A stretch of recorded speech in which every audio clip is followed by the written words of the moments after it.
Recently, I read Anita Heiss's River of Dreams, and this amazing book does have an alternate title in the native indigenous language, but this book deserves so much more than me trying to pronounce that. And I'm just going to get straight to the point. This is a 12 out of 5-star book. It is so well written. The characters are so beautiful and rich.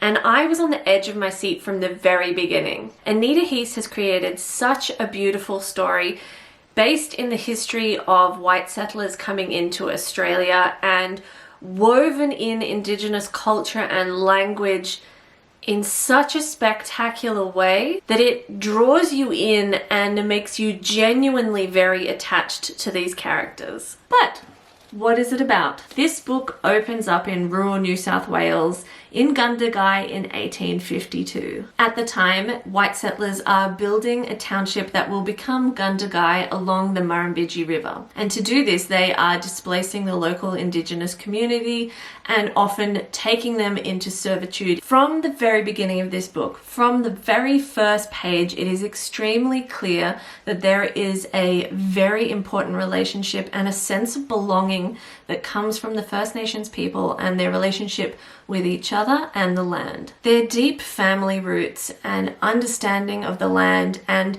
the vital connection that has with their sense of self, their sense of belonging and their community is contrast with the Bradley family and white settlers in general. As forecast in the first pages of this book, the river floods and devastates Gundagai. From here we see the Bradley family and Gundagai as a whole start to rebuild after the flood and deal with trauma and loss. We also see what that means for Wogadine and her family and other First Nations people. The story also looks at trauma and the way that affects people differently, bringing some people closer together and tearing others apart. The older Bradley brother then marries a Quaker named Louisa, and she is adamant about bringing equality and her concept of equality into the Bradley family and befriending Wogadine. It is through Louisa and this contrast that we get to see the impact of some white settlers on the Indigenous community and Indigenous families. In Australian history, there are some truly horrific things, like the stolen generation. And this book doesn't really go into an enormous amount of detail or discussion about that. It is certainly implied. The reader knows that that is something that's happened and it's touched upon very, very briefly in subtle ways. But what I found difficult was reading this book and knowing that the truth of what happened to the Indigenous people is so much worse than what is presented in this book. And I ended up feeling like, in a way, Louisa was used to make the truth of what happened more palatable, and that made me sad because it's through Wogadine and her family and her friendship with Louisa that we, the reader, really get some perspective. As I said, I felt like Louisa was a more palatable version of what actually happened to First Nations people because what happened was horrific and so unbelievably wrong. And it's a horrible stain on our history.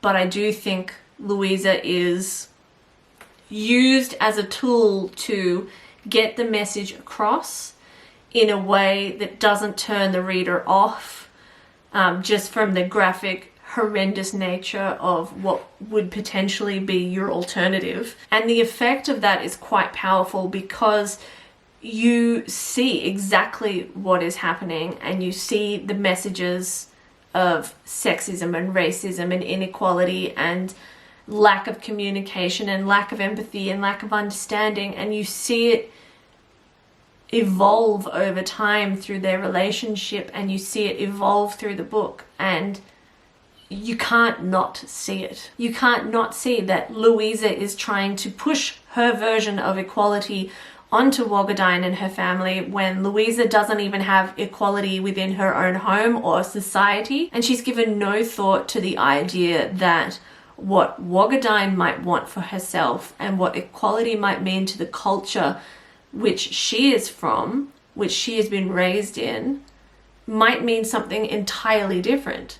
That equality doesn't have to look the same for this person and this person. This book did make me think that Louisa is the perfect character to show why I don't see color is problematic, because it's completely discounting the feelings and the experience of a person of color. And there's no empathy in her decision either, because she's not thinking about how her decisions or choices might affect Wagadine and her family.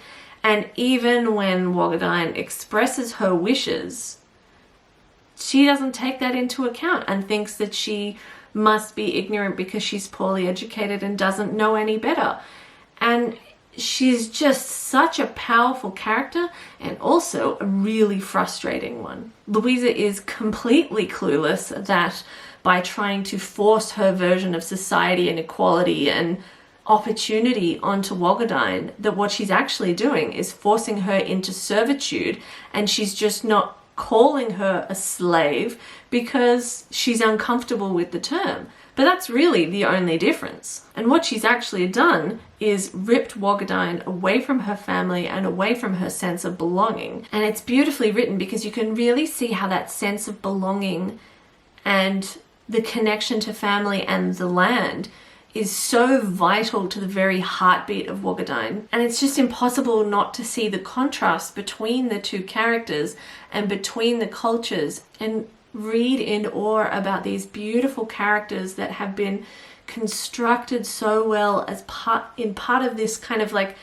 historical fiction, romance fiction melding together that really doesn't feel like it's that far from the truth, and feels like it's a very honest portrayal of what could easily have happened and probably still happens, with people telling the Indigenous community they should do this, or they know that this is better for them, and the way they've been forcibly disconnected from the land. It's just such a powerful book, and the characters are so rich and vivid and fascinating and eye-opening. River of Dreams walks a very fine line between being political without being preachy and creating a love story that you can get lost in, whilst also creating a very real story with very real characters that highlight very real problems in our society and in our history. Just simply through the juxtaposition of the two primary characters of Wagadine and Louisa, there is such a statement to be made on the political and social norms of the past and the present. And it does this without being preachy at all. So I walked away thinking Anita Heiss is a genius. Wagadine's sense of self in spite of oppression made me think about how common it is for people of privilege, commonly white people, to struggle with a purpose and a meaning for life. And this is definitely something that I would admit to struggling to.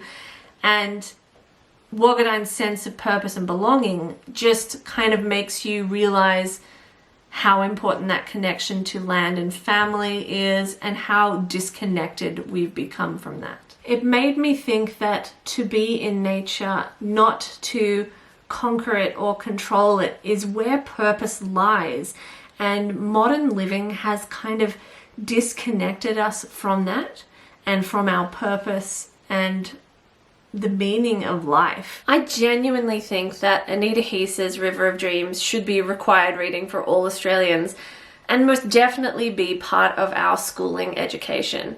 Not only is it a beautiful example of a story and a study of sexism and racism and a study of history and culture, but it's also something that Australians can really connect to, and that serves a purpose of making you think more.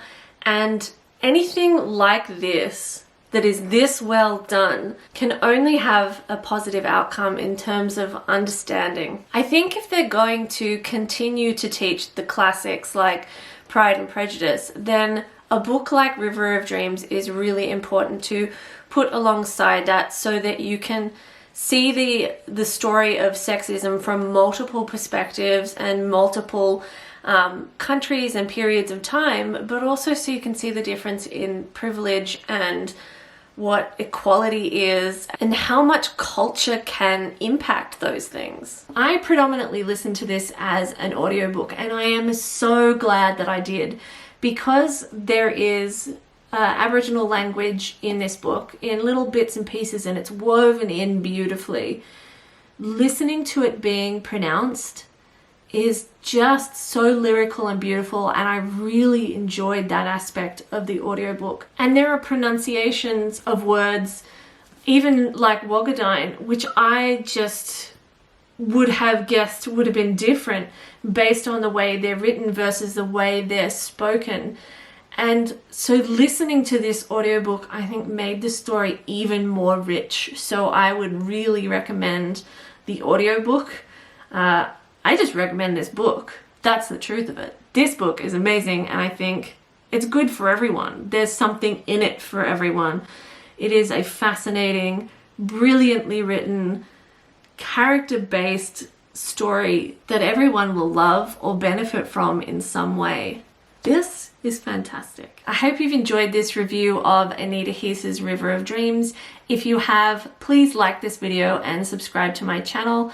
I am trying to create more content for you guys to enjoy, and the more likes and subscriptions I get, then the easier it is for me to tell what kind of content you guys enjoy seeing. So please like this video and subscribe to my channel, and let me know below in the comments if you are going to check out this book, and if you've read it, what you thought. If you enjoy reading YA books, my books The Hunted and A Night Rises are available now anywhere where books are sold in ebook and paperback format. They are the first 2 books in the Phoenix series, which, as I said, is a YA series based on a magical island called Lanhyvalir with witches and wizards and elves and vampires and werewolves. So if that sounds interesting to you, definitely check them out. But thank you so much for watching, and don't forget to like this video.